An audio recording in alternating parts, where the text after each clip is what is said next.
सीमा हैदर के खबर आते ही ज्योति मौर्य की खबर ही बंद हो गई। अभी नया ही अपडेट आया।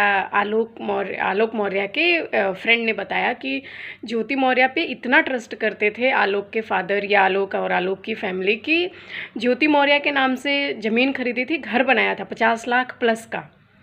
आलोक मौर्य कह रहे हैं कि हम बहुत गरीब हैं, हम 4th ग्रेड के कर्मचारी हैं, सफाई कर्मचारी, और इतने गरीब हैं कि हम अपना खेत बेच करके ज्योति मौर्य को पढ़ाएं। आलोक मौर्य के फ्रेंड कह रहे हैं कि इतना ट्रस्ट था कि ज्योति मौर्य के नाम पे 50 लाख प्लस का ज़मीन खरीद कर के घर बनवा दिए। दोनों में से सच क्या है, डिसीजन आपका है, जवाब आपका है। दूसरी चीज़ है कि बता रहे हैं कि आलोक मौर्य बहुत गरीब थे, बहुत गरीब थे, बहुत गरीब थे, है ना। अगर इतना गरीब थे तो कैसे, मतलब एक तो सफाई कर्मचारी, और ज्योति मौर्य आज से टीचर नहीं थी। ज्योति मौर्य अभी मान लीजिए एसडीएम हुई है, 4 साल हो गया उनको पीसीएस क्लियर किए, तो आज से तो वो नहीं है, लेकिन इसके बहुत पहले से ही वो टीचर थी। तो ज्योति मौर्य की सैलरी फिर किधर जाती थी? ज्योति मौर्य की सैलरी किधर गई? और ज्योति मौर्य की सैलरी क्या सफाई कर्मचारी के जो है सैलरी से कम थी क्या?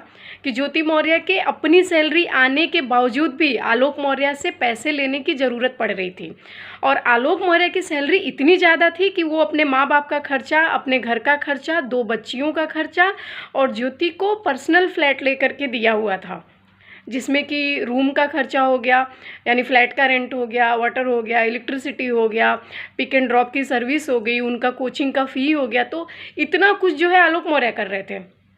4th ग्रेड के सैलरी से जो है, मैं किसी के जॉब की बात नहीं कर रही हूँ, मैं जॉब से आने वाली सैलरी की बात कर रही हूँ कि क्या इनकी सैलरी इतनी ज़्यादा थी कि ज्योति मौर्य को भी संभाल रहे थे, अपनी दोनों बच्चियों को भी संभाल रहे थे, प्लस अपने माँ बाप का जो खर्चा है वो भी संभाल रहे थे।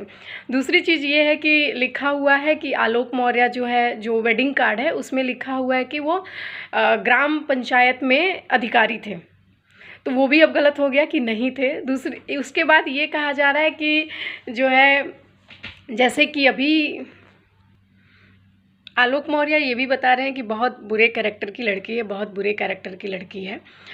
बहुत बुरे कैरेक्टर की लड़की है तो फिर तो डिवोर्स लेकर के अलग हो ही जाना चाहिए था। फिर डिवोर्स लेकर के अलग भी नहीं हुए, और वो जानबूझ करके इस मामले को सोशल मीडिया पे लेकर के आए।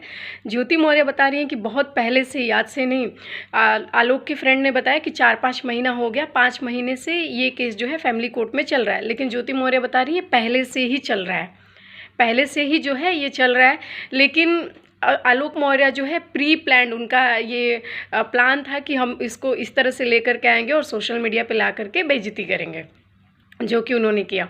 दूसरी चीज़ ये है कि ज्योति मौर्य जो है, अगर ज्योति मौर्य मतलब हर बात में आ करके वो मीडिया के सामने क्यों नहीं बोल रही है, क्यों नहीं बोल रही है, क्यों नहीं बोल रही है, ये बड़ा चल रहा है। ज्योति मौर्य का हम लोग नहीं देख पा रहे, ना इंटरव्यू देख रहे हैं ना कुछ भी। मनीष दुबे का बड़े टाइम के बाद एक छोटा सा इंटरव्यू आया, वो भी कंप्लीट नहीं है, और ज्योति मौर्य का कुछ भी नहीं आया, क्योंकि ज्योति मौर्य इंटरेस्ट ही नहीं ले रही है।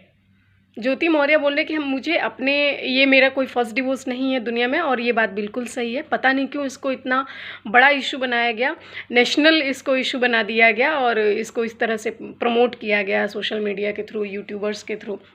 पता नहीं क्यों इस तरह से किया गया, जबकि बहुत सारे लोगों का डिवोर्स होता है।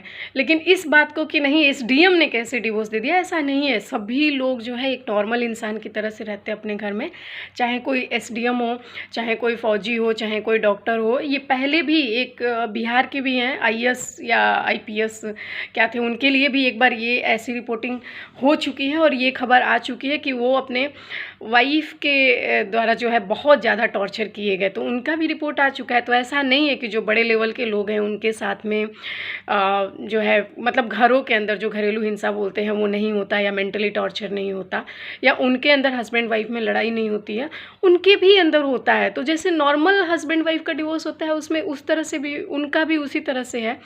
अब वो रीज़न चाहे जो भी है, डोमेस्टिक वायलेंस है, दहेज है, या फिर जो है रेपुटेशन है, या अफेयर है, रीज़न चाहे जो भी हो, लेकिन इस तरह से एक डिवोर्स है, बात ख़त्म है। लेकिन इस बात को इतना बड़ा बनाया गया।